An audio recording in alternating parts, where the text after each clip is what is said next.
మత్స్యకార కుటుంబ సభ్యులందరికీ కూడా పేరు పేరున హృదయపూర్వక నమస్కారాలు తెలియజేస్తూ ఇది ఒక శుభదినం. ఎందుకనంటే ఇవాళ రాష్ట్రంలో అనేక కష్టాలు ఇబ్బందులు ఉన్న మత్స్యకారులకి ఖచ్చితంగా ఏదైతే మనం చెప్పామో ఆ కార్యక్రమం చేయాలని చెప్పి ఈ రోజున దాదాపు 260 కోట్ల రూపాయలు మన కోసం ఖర్చు పెట్టి విడుదల చేయడానికి ఇక్కడ వచ్చిన సందర్భంగా ముఖ్యమంత్రి గారికి మత్స్యకార కుటుంబాలందరి తరపున కూడా హృదయపూర్వక ధన్యవాదాలు తెలియజేస్తా ఉన్నా. ఎందుకనంటే మొట్టమొదటి నుంచి కూడా మత్స్యకార కుటుంబాలన్నీ కూడా తెలుగుదేశం పార్టీతోనే ఉన్నాయి. ఆ రోజున స్వర్గీయ అన్న నందమూరి తారక రామారావు గారు ఏ గ్రామానికి వెళ్ళినా మన వాళ్ళు ముందున్నారు. అలాగే మన కోసం ఆలోచించే ఏకైక నాయకత్వం కూడా గౌరవ ముఖ్యమంత్రి నారా చంద్రబాబు నాయుడు. ఆనాడు ఆయిల్ సబ్సిడీ వచ్చినా దానికి శ్రీకారం చుట్టింది నారా చంద్రబాబు నాయుడు గారి. మన కోసం రెసిడెన్షియల్ స్కూల్స్ వచ్చినా ఆ కార్యక్రమానికి శ్రీకారం చుట్టింది నారా చంద్రబాబు నాయుడు గారి. ఇవాళ మనం తీసుకున్నటువంటి ఏదైతే ఈ బ్యాన్ పీరియడ్ డబ్బులు మొట్టమొదటి కేవలం మనకు బియ్యం మాత్రమే ఇచ్చేవాళ్ళు, అవి కూడా సమయానికి వచ్చే కాదు.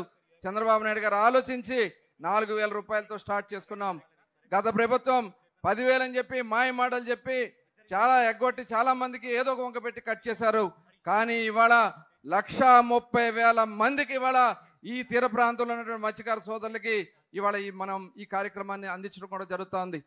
అదే కాదు, 5 సంవత్సరాలు వాళ్ళు ఏమీ చేయలే, మనల్ని మాయ మాటలు చెప్తూ వచ్చారు. ఫిష్ ఆంధ్ర అన్నారు. ఫిష్ ఆంధ్ర పేదలతో 100 కోట్లు దోచుకున్నారు తప్ప మనకి ఎక్కడ కూడా దారి చూపించినటువంటి పరిస్థితి లేదు. ఇవాళ మన గౌరవ ముఖ్యమంత్రి గారు ఇవాళ మన కోసం మీ అందరూ గుర్తుండే ఉంటుంది, ఆ రోజున సముద్రంలోకి వేటకి వెళితే మన వాళ్ళు కొద్దిగా 50 సంవత్సరాలు దాటితే లోపల చేయడానికి ఇబ్బంది పడుతున్నారంటే 50 సంవత్సరాలకే పెన్షన్ ఇచ్చినటువంటి మహానాయకుడు నారా చంద్రబాబు నాయుడు గారని ఈ సందర్భంగా మీకు తెలియజేస్తూ, ఇలా హౌసింగ్లో కూడా గతంలో మనం తీర ప్రాంతంలో ఫౌండేషన్ ఎక్కువ అవుతుందంటే ఆ రోజున అదనంగా కూడా మనకి ఇప్పించడం కూడా జరిగింది. ఇలా మన గురించి ఆలోచించే నాయకుడు, మన కోసం ఉన్న నాయకుడు నారా చంద్రబాబు నాయుడు గారు. భవిష్యత్తులో మరి ఏదైతే మనలో ఉన్నటువంటి కేంద్ర ప్రభుత్వం గత ఫండ్స్ వస్తే ఒక్క పైసా కూడా ఆ ప్రభుత్వం ఖర్చు చేయలే.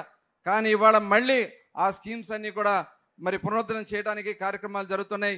మన కోసం ఆలోచించే మన నాయకుడు మన ముందుకు వచ్చినందుకు వారికి అవకాశం ఇవ్వాలి. కాబట్టి ఈ అవకాశం కల్పించిన గౌరవ ముఖ్యమంత్రి గారికి, వేదికను అలంకరించిన పెద్దలందరూ కూడా హృదయపూర్వక నమస్కారాలు తెలియజేసుకుంటూ సెలవు తీసుకుంటా ఉన్నాను. జై హింద్.